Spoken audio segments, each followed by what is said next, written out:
shortly. It's not a big deal. I see Cindy's with us. Richard's with us. I'm going to do a little bit of a head count here real quick. Cindy, Richard, Jared, Catherine, Michael. So we are, as far as District Advisory Board members go, we are short one for a quorum. We have 5, we need 6. I have 6 on right now. You do? I must have missed somebody. Who did I miss? I have Rich, Michael, Oh, yeah. Jared, Catherine, Cindy. The person in the room with me. Daisy. Whoops. Yeah, and Daisy. I'm going to put my hand right here. No. Yeah, see, I'm here. she's here. Okay. All right. Okay, we're going to go ahead and get started then. It is 6:35. Welcome everybody to our virtual Zoom District Advisory Board meeting. It's really actually very great to see everybody. I wish we could see everybody in person. Was thinking about having a mass get together just because I miss all the contact with everybody. And it would be great to just talk with you guys and take questions and have food together and but be safe at the same time. So we'll, as District Advisory Board members, we may do that soon. That being said, has everybody had a chance? Maddie, I don't have the agenda in front of me. I put it in the chat. There's a link to the agenda in the chat. Thank you. So, but I know that we need to approve the agenda for the meeting. Has everybody had a chance to see the agenda? All right. And if you have had a chance to see the agenda, do I have a motion to accept? Move to approve or accept. We have a motion to accept the agenda. Do we have a second? Second. We have a motion and a second. You have to run another wire. All those in favor say aye. Aye. Aye. All those opposed, same sign. Aye. I get Motion carries. This is always fun and comical. All right. Approval of the minutes for the August 5th meeting. Do we have, first of all, let me ask, do we have any additions or corrections to be made? If no additions or corrections, I would entertain a motion to accept the minutes. So moved. This is Jared. Thank you, Jared. We have a motion by Jared. Do we have a second? I will second. Second. Whew, I thought this was going to be a controversial item for a second. All right, we have a motion and a second on the floor. All those in favor signify by saying aye. Yeah.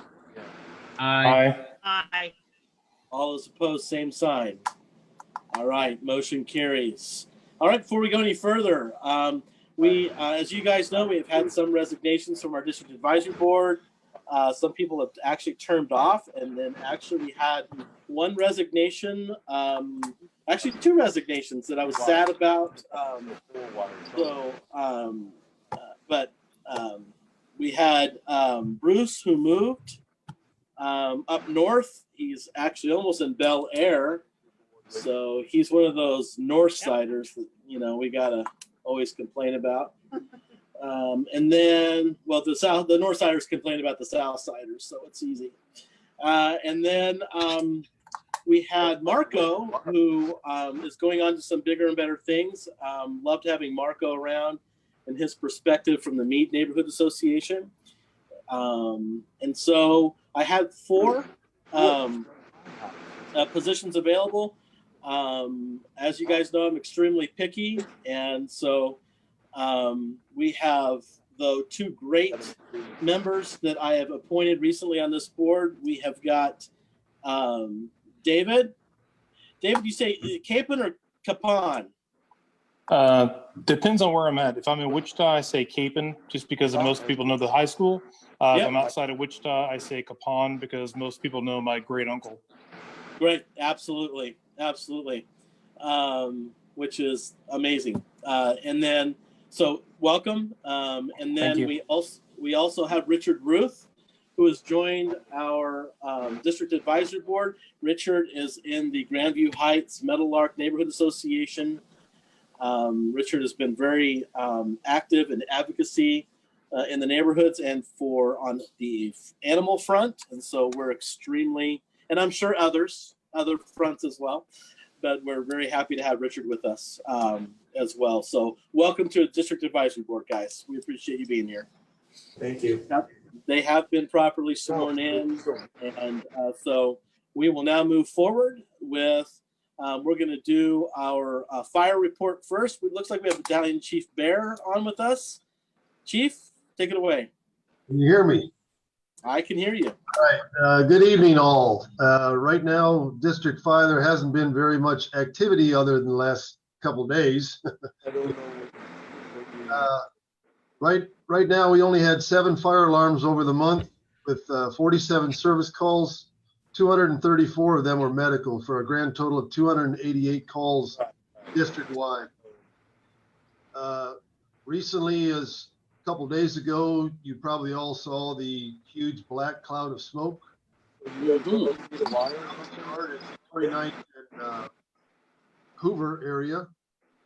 Crews were on scene pretty much about 18 hours trying to battle that fire. Basically, they had about anywhere from 5 to 1,000 cars on fire all at one time. That were The wall and the wall. car crushers. That's 4 feet full. Chief, we're losing you a little bit. Okay, can you still Can hear we me? have George mute his mic, please? All right. Yes, and if you don't have your mic muted, if you're not talking, please do. That'll really help. How about now? You got me? We have you. Okay. They also had a fire over on 1400 block of Chambers again for the August fire. Most of these reports will be at the next DAB meeting that we have that I can go ahead and update you on. I'm just giving you a heads up that that's basically what has happened in your district as we speak. The only other thing we have right now is a recruit class going on with about 12 individuals that are trying to become Wichita firefighters. We're putting them through strenuous weeks of training, and so far so good. They're all doing really good. We haven't lost any of them. Can I entertain any questions from anybody? Do we have any questions from our district advisory board? So if you do have a question, what I'm going to recommend, instead of just speaking up, just either type your question in the chat box or just say, I have a question, and you can verbally ask your question. Okay, I'm not seeing any questions at this time. Thank you so much, Chief, for being here. Thanks for the update. Please stay safe out there, especially if you have to encounter any more cars. Just a labor of love to be here. Have a good night. Sounds good. Thank you so much, Chief, for being here. We appreciate it. All right, we're going to move on to our police report. We have Officer Creighton here today. Officer Creighton, thank you very much for being here. Take it away. Thank you. Can you guys hear me? We can. Okay. I'm the new CP officer for 27 beat, which is encompasses District 3 and 4. So hello to everybody. Hello. What I have to talk about today is just some crime statistics from last month to this month. We only had 3 categories where we had an increase. Those were, we had 1 more reported rape than last month. Looks like we had 4 more reported robberies, and then shoplifts went up, which I'm sure encompassed some of our retail type stores. Other than that, everything actually decreased. And overall total for the month, we had a 6% decrease in Part 1 crime. So that's a good thing. One of the things they wanted us to talk about was we did a traffic assignment at Pawnee and Seneca, which I don't know if you guys are aware is like Patrol South's second highest intersection for accidents in the Bureau. And what we did was, instead of pulling people over and writing tickets, we pulled over 77 different drivers in like 2 hours and just handed out some flyers and gave them some information. It was actually pretty positive feedback. And from what I'm hearing, it sounds like we may start doing that in other parts of the city to encompass some other districts as well. So other than that, we don't really have a lot of changes from this month to the next. So that's about all I've got. Well, thank you very much. And, I really appreciate the emphasis on education. Even though I know a lot of people probably know exactly what they're doing, it really, it really is though good. And honestly, I think it gives people just a great taste in their mouth. And so, Well, there were some definitely demeanor changes once Sure. they found out they weren't getting a ticket. right, you might as well hand it. Contact, but You might as well have obviously, handed them a lottery ticket. Sure. Yes. That's not something that we can do every time. I mean, but it did help to maybe just give them a little bit of education, and hopefully it spreads to lessen the Excellent, accidents. excellent. And the goodwill will spread too. I think so. So that's great. All right, any questions for Officer Creighton? All right, Officer Creighton, I see no questions. Thanks so much for being here tonight and taking time out. We appreciate it. Okay, thank you guys. Nice to meet you. Take care. All right. I don't know if everybody can see me, but I have got to pull up my agenda here real quick. No scheduled items on the agenda, no off agenda items that I can see. Under new business, we have the food system master plan. By the way, if I miss anybody, we can always come back to you as well. We have the food. I'm sorry, trying to do technology here, guys. We have the food system master plan. Shelly Rich is here. Shelly, thanks for being here. She's with the Health and Wellness Coalition of Wichita, and she's going to give us a presentation. Shelly, take it away. Hi, thank you all for letting me present to this DAB tonight. I'm going to go ahead and share my screen.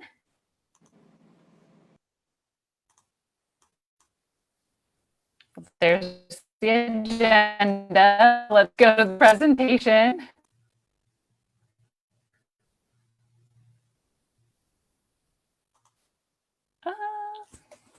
Can you all see the presentation?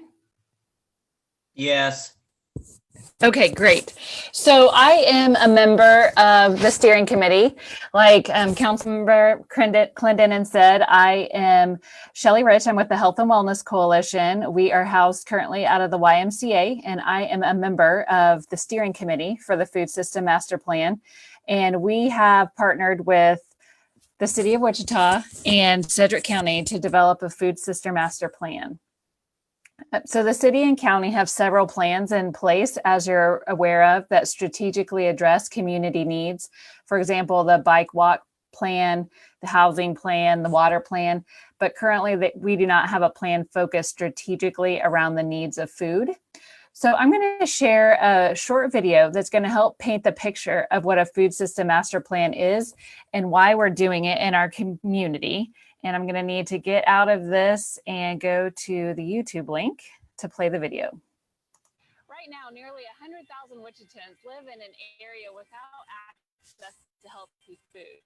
That's just one of the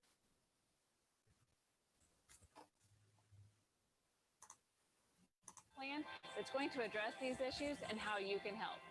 The City of Wichita, Sedgwick County, and several community partners are teaming up to develop the 10-year food system master plan. Through community feedback, we've narrowed our focus to a few areas: food deserts, grow our regional economy, local food production barriers, health and wellness, social equity, protecting natural resources, and reducing food waste. A few years back, the Health and Wellness Coalition did a study, and we found 25% of Wichitans live in a food desert, places where people don't have access to a nearby grocery store. The master plan will tackle what we can do to address the lack of access to healthy food for thousands. It's critical we consider fairness in our food systems and how to better serve all of our neighbors. We're also going to address the barriers and challenges that limit local food production. We will study what would make it easier for more people to participate in growing activities, whether it's running a small family farm or starting a community garden. Did you know if Sedgwick County residents spent just 5% more on locally grown food, it would result in about $80 million more circulating through Sedgwick County each year. We'll also consider the barriers to getting that food into restaurants and homes and the effects this has on our local economy. Another important topic the master plan will address is how the barriers of the food system are impacting the community's health and wellness. When looking at the diversity of Sedgwick County, we want to better understand the challenges that exist that limit access to different food cultures. The master plan will also take up the issue of food waste and protecting natural resources as it relates to the local food system. What challenges exist that limit us from adequately addressing food waste? How are our natural resources affected by the local food system? We need your feedback as well. Please take a few minutes to complete a brief survey and share your experiences. You can also share your ideas on how to solve these problems. The survey is available in English and Spanish. So if you grow, buy, cook, or eat food in Sedgwick County, please take the survey and share it with others. If you'd like to learn more about the Food System Master Plan, go to wichita.gov/foodplan. Thank you for helping us work to solve the important issues facing Sedgwick County residents.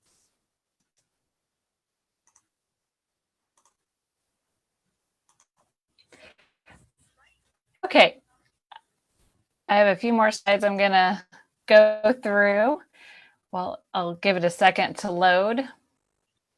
Oh, let me actually go back and close out YouTube.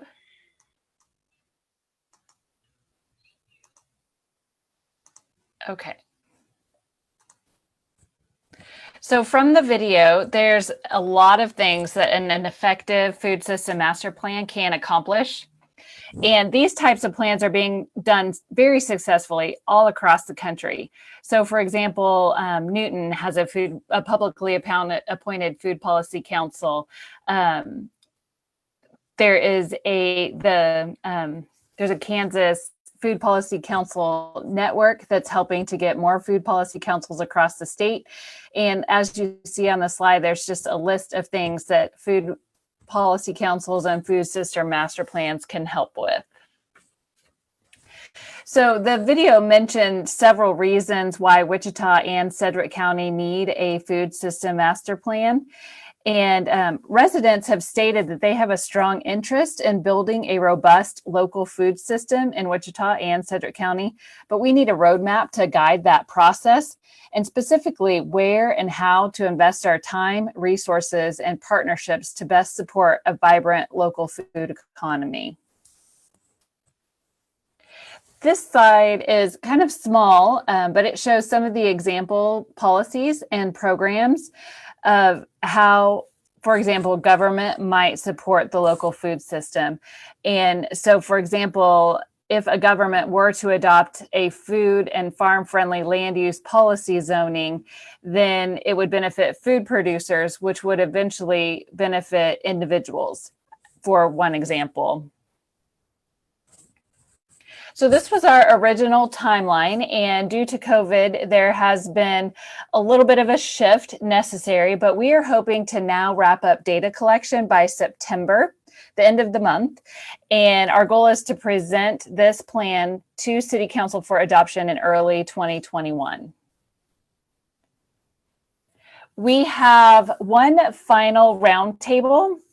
And so what we've done is we presented 4 roundtables. 2 were held virtually prior to March, and then, or excuse me, 2 were held in person prior to March, and then the last 2 were held personally. And one of your DAB members, Catherine Johnson, actually attended the last virtual roundtable where the topic was protecting natural resources and addressing food waste. And so our last roundtable discussion is increasing access to healthy food and fostering social equity.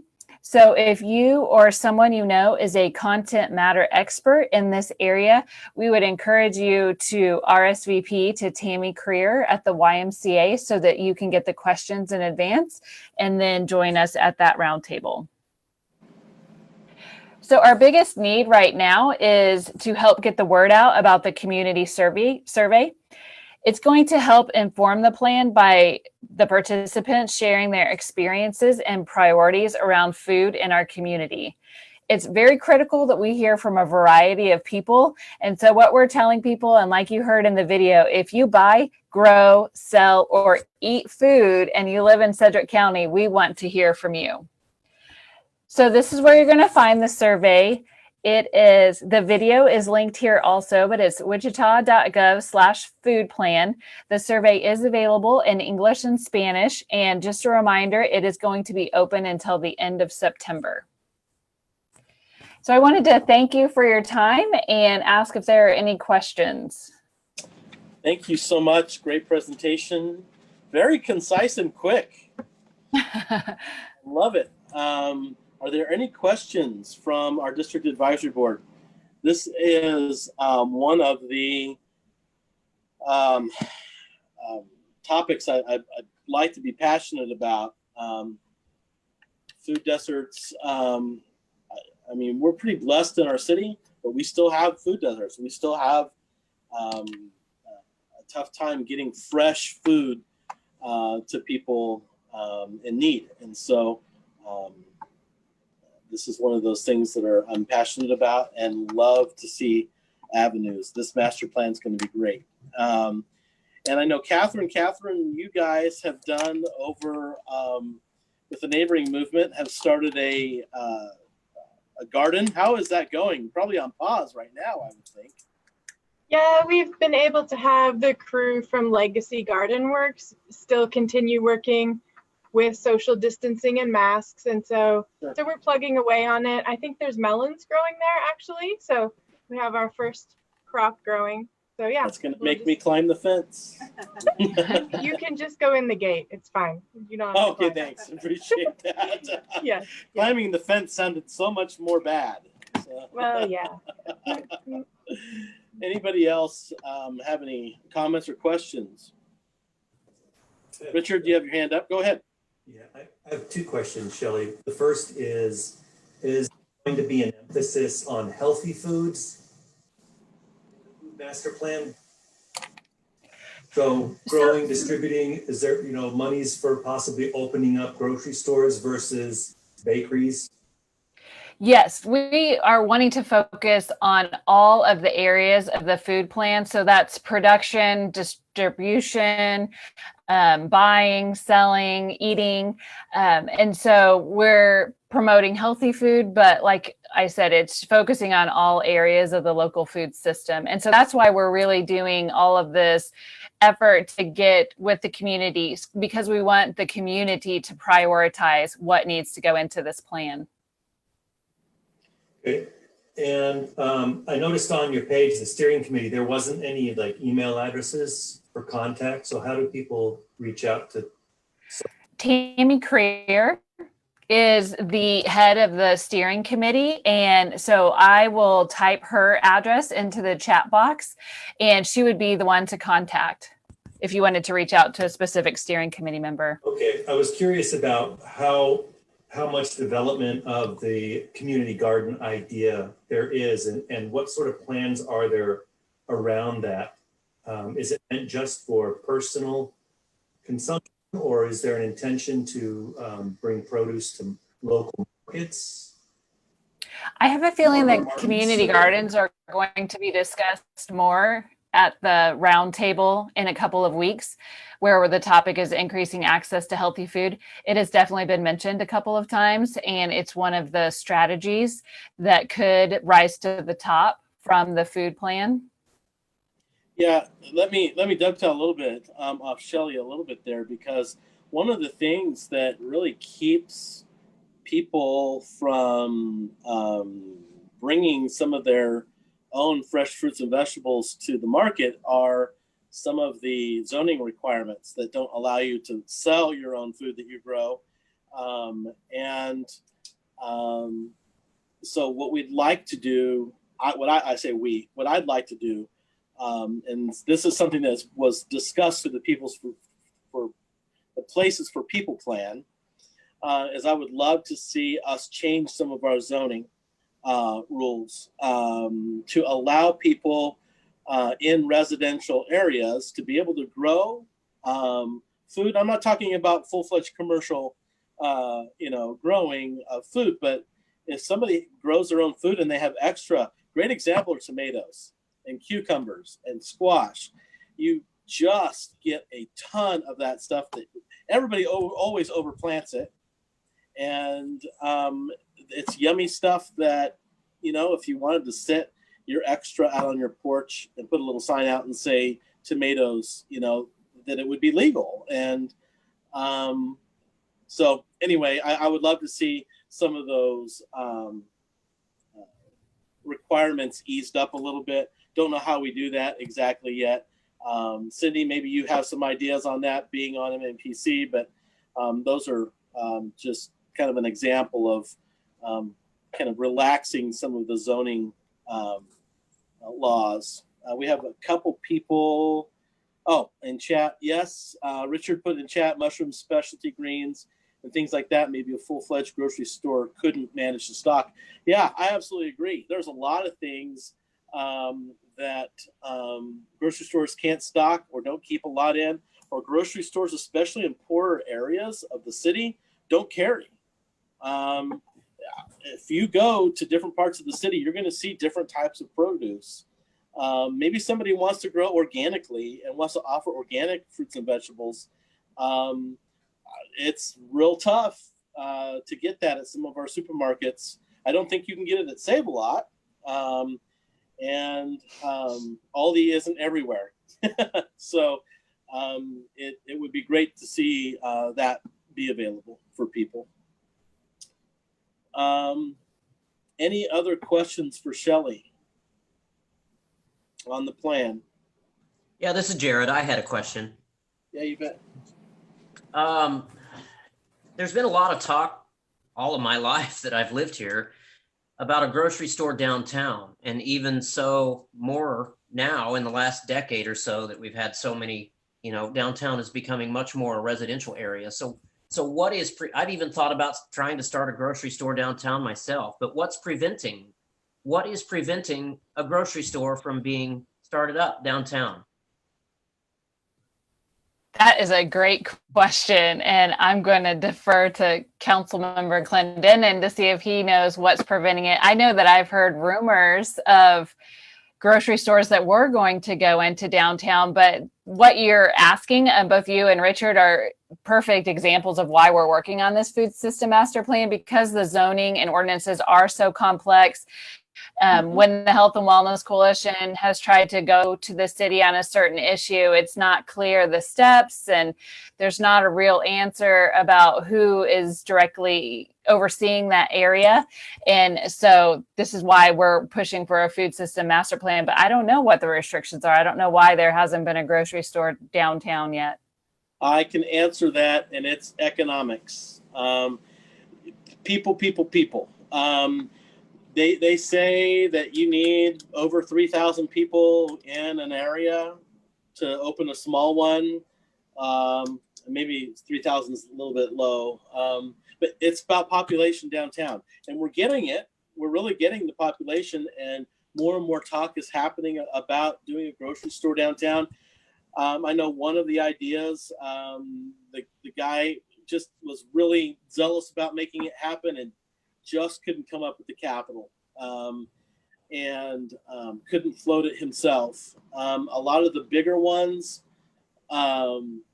bigger chains, they're right now especially not expanding. And I will tell you, in some of the bigger cities I've gone to, a lot of our chain stores, they have kind of the downtown model grocery store that's kind of small.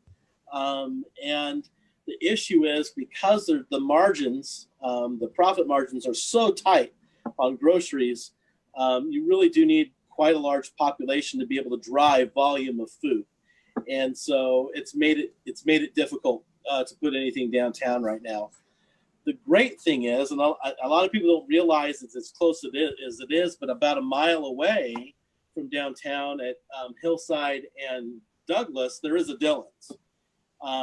So people that live downtown, I mean, it's somewhat close. It's not walkable easily. It is walkable, but not easily.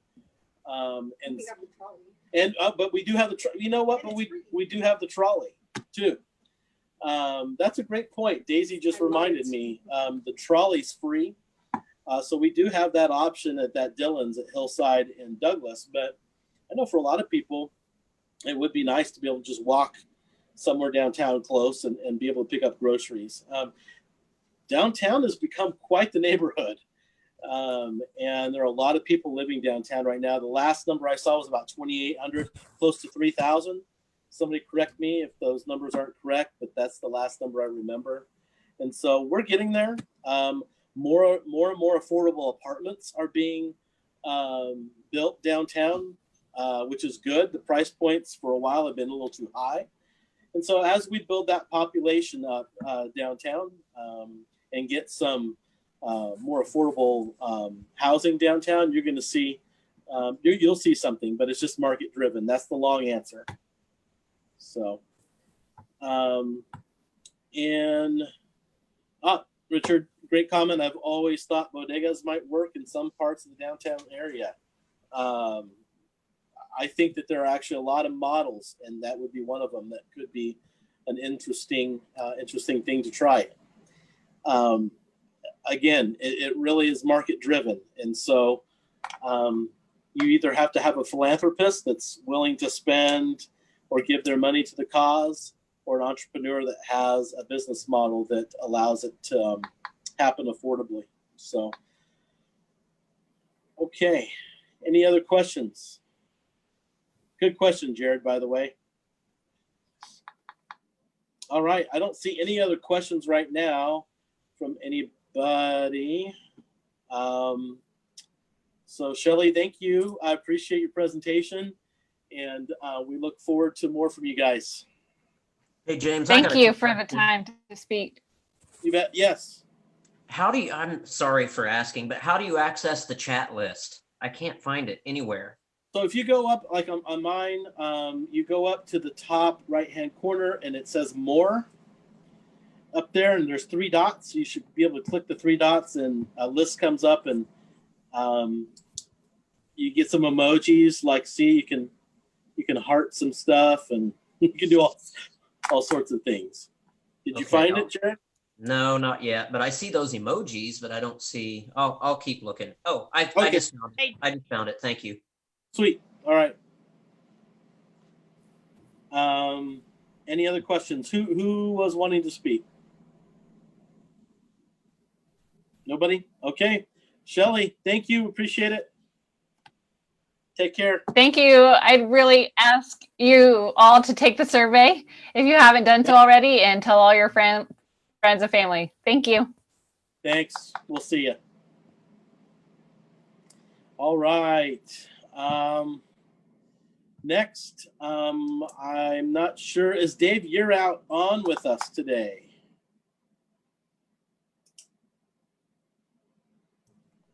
We are tracking down planning staff right now. So if we want to go to our council updates, hopefully we will have our planning staff with us shortly. Okay. Not a whole lot on council updates. Got through the budget. That was really, really, really a tough budget to get through. A lot of unexpected things at the beginning of the year. We felt like we would have another surplus. We really dealt with some controversial issues. I think we were able to deal with some of those effectively in kind of the only way that we really could. But next year's budget's going to be big. It's going to be an issue. And right now, unless things turn around significantly, we're looking at around $21 million that will have to be cut out of next year's budget. That's close to double what we had to cut out this year. Revenue of the city is really tanking just because of the lack of economic activity. And so everybody should, we're looking, we're always taking people's ideas. If you see efficiencies that can be made within the city of Wichita, if you see programs that can be done differently to save money, we're all ears. I've said often, and I'll continue to say, budget season is all year long, not just that 3 to 4 months that we are taking feedback from the public. Anybody have anything from their neighborhoods that they would like to discuss? Things going on. I know it's been kind of quiet. So I want to bring up something real quick, James. I had a gentleman come and knock on my door a couple of days ago that he lives a couple of blocks from me across the other side of Hydraulic, and you know where I live. And he had his car stolen, and he really couldn't get much help from law enforcement. So he went to tracking down his car himself. And he came to my door because he noticed that I have security cameras. Well, before he could find his car, he found 2 other stolen cars, and then he found his own stolen car. And when he found his own stolen car, there was 2 people in it. One that ran off, one that he pulled out of the car. But all in all, the Wichita Police Department told him that he's not to be looking for any other stolen items. and they returned his car to him with about $4,000 worth of stolen goods, meth, marijuana, and meth pipes. And they said, just keep it because for your trouble. For your trouble. Anyways, I gave him your phone number to talk to because the guy's not very happy at this point in time.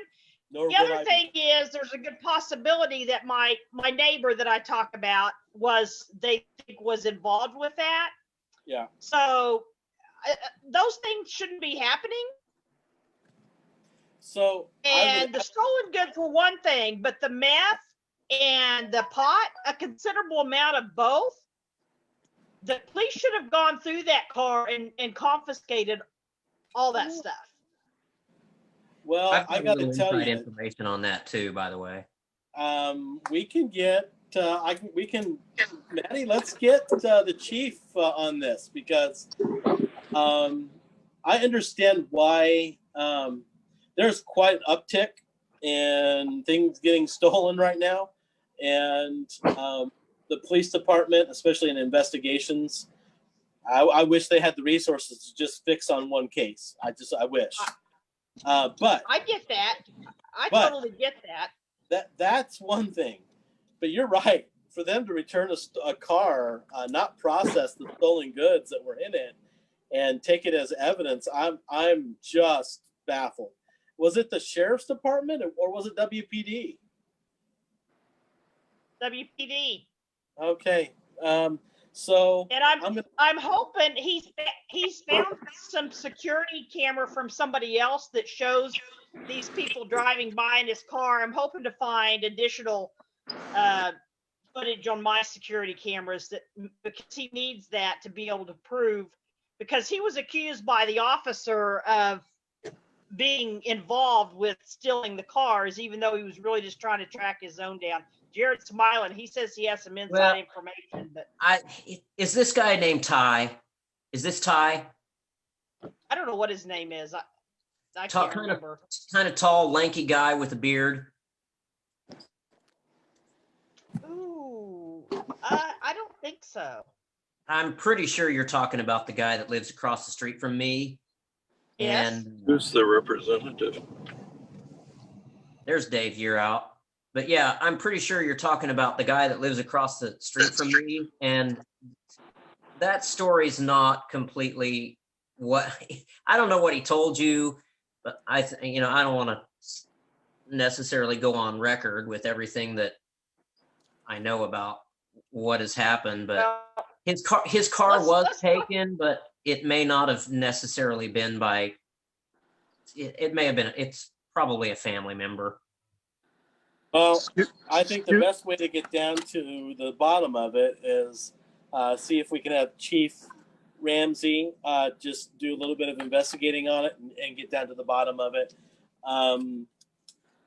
But that's a good one. That's a good one. Excuse me, anyways, James. Yes. I gave him your number. Okay, no, that's good. That's awesome. Who's saying my name? This is George Theo Harris. Hey, if you could get that guy's name and just have him call me, and I'll get rid of the meth and the marijuana for him. No question. So just have him get a hold of me. Sure. I know sure you got will. the city. I know you got the city people on there now, but I just wanted to say Mead Neighborhood Association hasn't had a meeting in a long time, and we're going to have one outside at the Center Church at 3700 East Mount Vernon on the third Monday at 6:30, the 21st. And I'm inviting all the neighborhoods because I'm going to get someone from CLAP there to talk about what's going on there. I don't know about Troy Hopman. He's out of town right now, but I'll talk with him next week. But we'll get someone from CLAP. And also our captain's going to be there, Captain Korkendorfer, and he's our new captain over there. And he's going to introduce himself. And the chief may stop by. I haven't got an official word from him on that yet. So I just wanted to say it's going to be outdoors.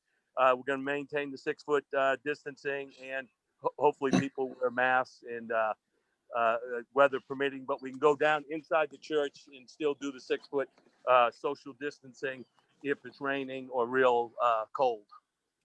Thanks, George. Appreciate it. Yeah. And also, just speaking of CLAP, I did a Facebook Live event with Troy Houtman. We took a lot of questions about the master plan as well. Feel free to also, in preparation for that meeting, to go on to Facebook, the city's website, and you should be able to find that, probably on YouTube as well. And if you have any questions, bring them to that meeting. That's great, George. Appreciate it. Thanks. Thank you. We do have Scott Wadle here today and Dave Yearout for our planning items. Let's see. Scott, are you wanting to introduce yourself, sir?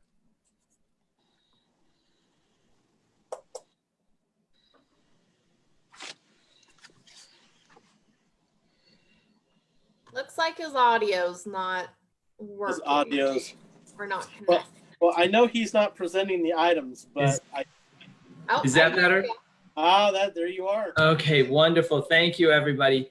Well, I'll tell you what, Dave, I'll introduce myself first. So I am the planning director of the Wichita-Sedgwick County Metropolitan Area Planning Department. I've been very fortunate to serve the citizens of Wichita and Sedgwick County for quite some time. I think nearly 17 years in a variety of different roles. And I'm very pleased and excited to be in this role. Well, we're excited to have you. Well, thank you. Thank you very much. Tonight, we've got 2 items on your agenda. And I must say your agendas are so well done with the links to the reports and everything. So my compliments to you all for how organized you are. Maddie, all Maddie. Well, it's very excellent. And so we've got Dave Yearout is on the line as well. And what I would like to do, Dave, we haven't rehearsed this, but I'm wondering, Dave, I've got the staff report in front of me and I can provide just the overview of the cases. And then if there's any questions or in-depth material that you could provide, would that work for you as far as an approach? Whatever you want to do. Okay. All right. So if you all are ready, I'd like to go ahead and go through zoning case 2020-30. Does that sound like a good idea? Yep, that's next on our list. Let's take it away. Okay, perfect. And I apologize also for keeping you all waiting. So thank you for being patient with us. Not a problem. So this one is, of course, zoning case 2020-30. In this instance, the request is for zoning a GC, a general commercial zoning. The current zoning is SF5, so residential zoning. The site is just a little more than 3.5 acres, and it's located east of South Broadway and about a half mile south of 47th Street. As we go through it, the applicant is requesting this zoning that on to the north of it is a plant nursery, to the south is a church, to the east is undeveloped land, and to the west is a church. I don't believe that we're aware of any future plans that the owner has for the property. It's just that they've requested GC. Obviously, the public services, all municipal services are available, and it's a paved roadway that connects to the property. The recommendation by staff is that it be that the request be approved. The findings are that the proposed rezoning to GC fits in to what's already there along the corridor. And if you can, I don't know if you have the zoning map available in front of you, or Manny, should I try and share my screen maybe? That would be good, yeah, if you're able. Let me, I am making you a co-host, so you should be able to share your screen. Okay, very good. Let me see if I can bring that up. I'm going to try it. Hopefully I get the right one. Let's see here. Okay, do you all see the staff report here?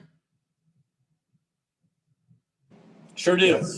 Okay, Yeah. fantastic. So here's the aerial that shows it. Currently, I believe the property was in use as single family, and you can see it relative to the other ones around it. And then here's the zoning. So you can see that there's single family, but again, this is a church, I believe, to the south. To the north was the plant nursery. And then you can see a string of GC zoned properties in the area along the same corridor along Broadway. Here's the map from the comprehensive plan, identifying this as new employment areas. So GC would fit with that.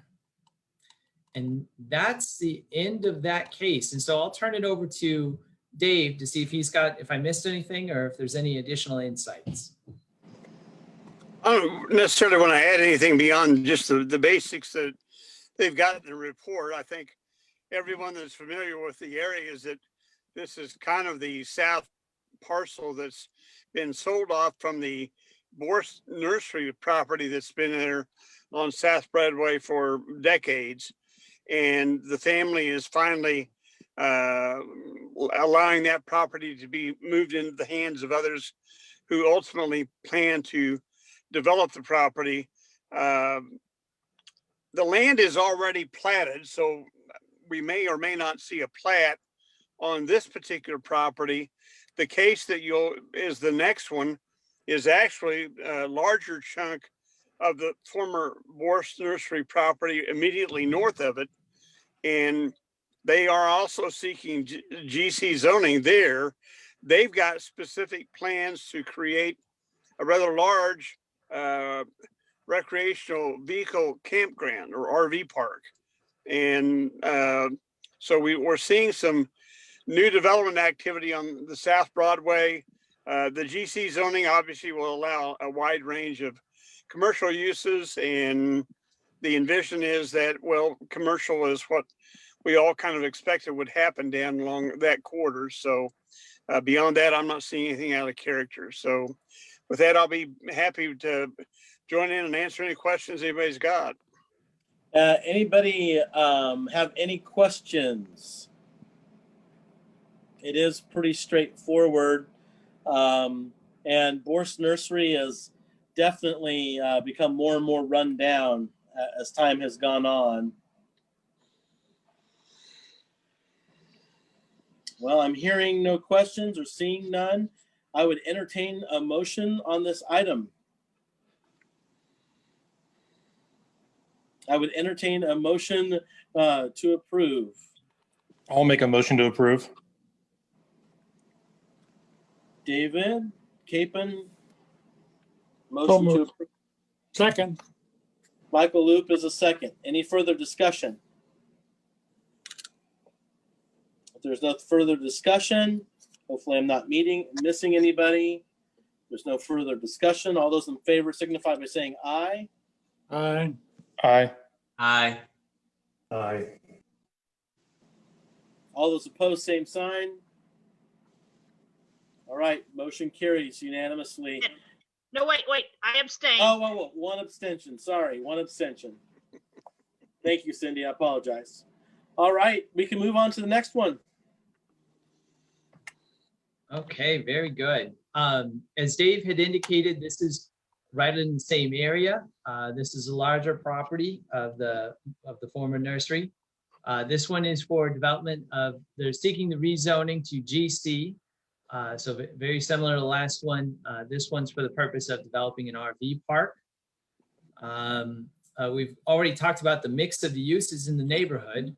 But again, to the north is Plant Nursery, south is church, undeveloped land to the east, and a church to the west. Again, public services is the same. The impact or the recommendations from the comprehensive plan are the same. And the recommendation by staff is that this be approved. So again, for the reasons that it fits within the character of the neighborhood, the property is suitable for GC zoning, that the zoning would allow for a wider range of uses. So, and again, is compatible with the surrounding properties, and that it will expand commercial opportunities, and again, conforms with the comprehensive plan, and that there are existing facilities in the area. Here's the aerial map showing it. It's outlined in red. And again, the zoning map showing the GC immediately to the north, and let's see, LC to the south. So with that, I guess I'll check and see, Dave, anything that I missed or anything to add in addition? No, the only thing I would add in is that I was made aware today the owner is in fact doing a replat of the property so that they can address all their needs on access and utility extensions to support their ultimate plan to develop a which really is a pretty good size RV park. It's as I recall, I think Bill Morris is the purchaser of the land, and he's developed other RV parks and been involved in that industry for a long time. So this is a new, and of course it will be built to new standards, so it will be a very nice new park. Yeah, and I would add, Bill Morris, he did the one over there behind AAA alone over at 47th and Broadway, which this one could easily kind of connect to that. Almost, it looks like the backsides of them, but he did an amazing job. He keeps it clean. Very wonderful property, and there are not enough RV parks actually in the area. The great thing is it brings people in to spend money down there from outside the area, keeps those businesses hopping. So I'm glad you said Mr. Morris's name, because he actually, I'm a pretty big fan of what he's done to help the South Side in the past myself. So. James, it's Jared. I have a question. Yeah. Hey, are we sure it's RV park, or is there a difference between mobile homes, RVs? Yes, there is a difference between mobile homes and RVs. It's recognized both in the zoning code as well as within the state laws governing how each of them are handled. But this is truly a recreational vehicle park. It will not be for mobile homes. There will not be single wide mobile homes in there, although, good Lord, as big as some of the current RVs are, they're almost as big as what we used to see for old mobile homes. But and you may or may not be aware, because I don't know, we've had a case that really was in District 3. We've had some close, but in the county, where the old manufactured home parks that were designed for mobile homes, like from back in the 60s, which were not very big, a lot of those have had rezonings and converted to RV parks because they can't put new single wides in them. And they've already got the infrastructure in place. So the only thing they can do is accommodate some of these new bigger recreational vehicles. But this will be exclusively for recreational vehicles only, and by city code, as well as most everything else. That's all they're going to be put in there. Okay, and one follow-up. What about tiny homes? Because I know those tiny homes are on trailers. Is that classified as part of this? Well, technically, yes and no.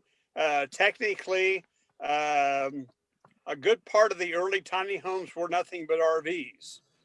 And we didn't have any in the city, but we had some in the county where they had to go through a zoning process to get an RV campground for one space to create a tiny home in the country. So technically everything will be a tiny home, but under what you would see happening with perhaps what people are looking at trying to do in the city under the new building codes, an RV will not qualify. It's got to be something put on a permanent foundation, and RVs are not set to be put on permanent foundations. So no, they are the same, but they're not. I hope that clarified that. I will tell you, Bill Morris does. If you want to know exactly what Bill's going to do, you can go to that other RV park right near there. And yeah, I would assume, and I shouldn't assume, it's going to be identical. That's kind of his MO normally. Yes, based on that link that Richard shared, those aren't RVs. Those are tiny homes. I don't know if he has tiny homes in there or not, but yeah, I don't know what he has. When I went back there, all I saw were RVs, but I'd have to go back there and see what he has currently. I guess my question is, how are tiny home or RVs versus manufactured homes, how are they taxed differently? What provisions for the land that they're on? Because if you look at the flood zones, it's in a 500-year flood zone. And so is there a difference there? Is it more convenient to have it labeled as an RV park? If you look at the area, it's all manufactured homes. My dad and I actually camped in our RV at Air Capital RV Park many, many years ago. So I know the guy does good work.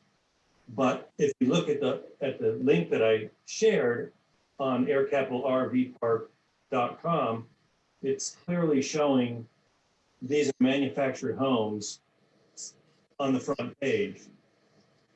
So I'm a little concerned that, about that. Well, by the city code, they cannot be anything but recreational vehicles in the new park. What I'm looking at the picture there, those, as best I can see them, those look like single wide manufactured homes, which are completely different than because those are what you would see in a manufactured home park, a single wide with skirting and blocks underneath. Some of them, as you see, even got second story dormer type windows on coming off the roof, which are a style of what are known as mobile homes or manufactured homes. Those could be like that today, but those would not be in the new RV park because those are not recreational vehicles. So how is that policed, if you will? Well, like anything else is in the city, they have under the city's code, they have to get a park plan approved. They get an annual license, and part of the requirements under city code is in the RV park, they cannot put manufactured homes in there. So if they don't get, they try to pull in manufactured homes and place them there, they're going to put at risk their ability to operate it as an RV park under the city license. Okay. All right. That gives me more encouragement. The RV park that he has currently on 47th Street has those same types of units in that park. And that's, I Okay. don't think that's uncommon because we've gone to places, other cities where there's RV parks and they have some of those small, whatever you want to call them, if you want to call them mobile homes in RV parks that they rent out like cabins. That I know that we've been to Hot Springs. They have one and stayed in one of those for a week. But I know that because I've driven all through that park at 47th Street to check it out, and he has those same units in that park. Okay, well, Yeah. if he's doing that, if they look like the pictures that were just put up, my They do. question would be to Exactly. code enforcement of those things do not look like recreational vehicles to me. They look like single wide manufactured homes. But that's a code enforcement question. Well, we can definitely take a look at that. That's not an issue. If they are as nice as that, and I don't know where was that a picture from their website or something? Yeah. Yeah. I guess if they don't fit into the zoning, I know that tiny homes also don't fit into a lot of zoning as well. And so that's actually one of those things that the Places for People plan was trying to address as well, or tiny homes. So maybe we need to look at that and address it. I don't know. We're in the process of working on that stuff right now. Yeah. So, but code enforcement can check it out if there's a concern for sure. But tiny homes or mobile homes are not allowed. I don't know if tiny homes are. I don't get me into the whole tiny home realm right now, but mobile homes definitely I don't know are allowed. So we can have it checked out for sure. And the way enforcement works, if somebody turns it in, it gets investigated and taken care of. So, any other questions? Yeah, can you hear me? Yeah. Okay, my question, thank you, is Mike Loop. How about traffic? It looks like with all the heavy traffic coming, I guess, off of the turnpike onto 47th, up and down Broadway, turn left, turn right, whatever it is. And if this is a second, not mobile park, but recreational vehicle, is the traffic going to be straining the roads and the surface streets in that area? Well, that's going to get addressed with the plat that's coming through the process right now. If they're asking for a new access, this portion of Broadway is actually 81 Highway. So not only will City Public Works, but also KDOT is going to be involved in that. And my guess is that's why they're dealing with the plat to address how they're going to have access and what improvements, if anything, has to be done on Broadway. Okay, thank you. Very good. You mentioned Article 26 in the paper. You said it was met within Article 26. I looked for Article 26, but I found Title 26.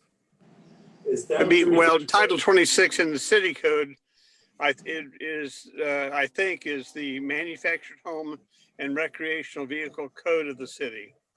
Yeah, and subdivisions. And that's what controls how it operates and also what is allowed in there.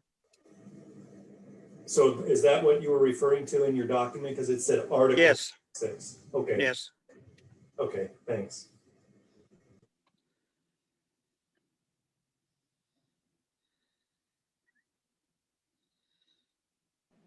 All right. Any other questions? One real quick one. On the zoning we just approved prior to this, is there any chance they're thinking about building a service station to accommodate all these people that are going to be parking in that park? Well, different owner, and don't know the whole backstory of what's going on, because the sellers were all part of the same family, as I understand it, because it was all part of the board's property down there at one time. So don't know. They were not willing to share what was anticipated on the property. Yeah, Leo Borst owned that for a long time, and his family now has it. And so I'm sure, who knows? But and I don't know, Jim, is Leo gone? Did we lose Leo? I believe he is. Yeah. He was quite a character. Boy, was he. Early on in my time as a council member, we definitely worked on a couple things together, and it was interesting. Any other questions? All right, I would entertain a motion. So moved. Second.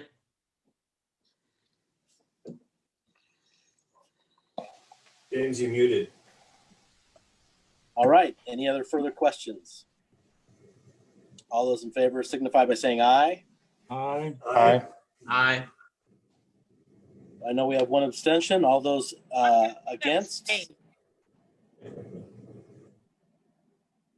All right, motion carries. Guys, my computer is about ready to die. That was it. We kind of went through the one of the other items, so I'm going to let you guys go. Jim, can I chime in real quick? Please do. I want to apologize for not being on time. I had a senior moment when I left work tonight. I had too many things going on, and I apologize to you and to Maddie for tardiness in getting in here. But I will tell you, I'm talking to you from a car parked in front of a restaurant in Augusta right now. So No problem. Not a problem at all. We appreciate technology you. lets you cover a lot of other bills. So. We just went to another part of the agenda. Not a big deal. So, All right, guys. Thanks so much. We will talk to you guys here for sure by next month. all right. Thank you. Good night. Bye. Real quick, guys, we're planning on being virtual next time again, correct? Well, James just left, but I think you should all, I'm pretty sure our future meetings we're going to be virtual. Why? No. We'll just not tell James. We'll just let him show up and Jared, you can go to the water center. We'll do from here. Hey, let's make cardboard copies of ourselves and have them out in the audience for James. There you go. There you go. All right, take care, guys. Bye. Are we done? We're done. No motion to dismiss? I think James did that by logging off. Okay. I'll make the motion. I'll second it. Okay. Bye. Guys. Bye.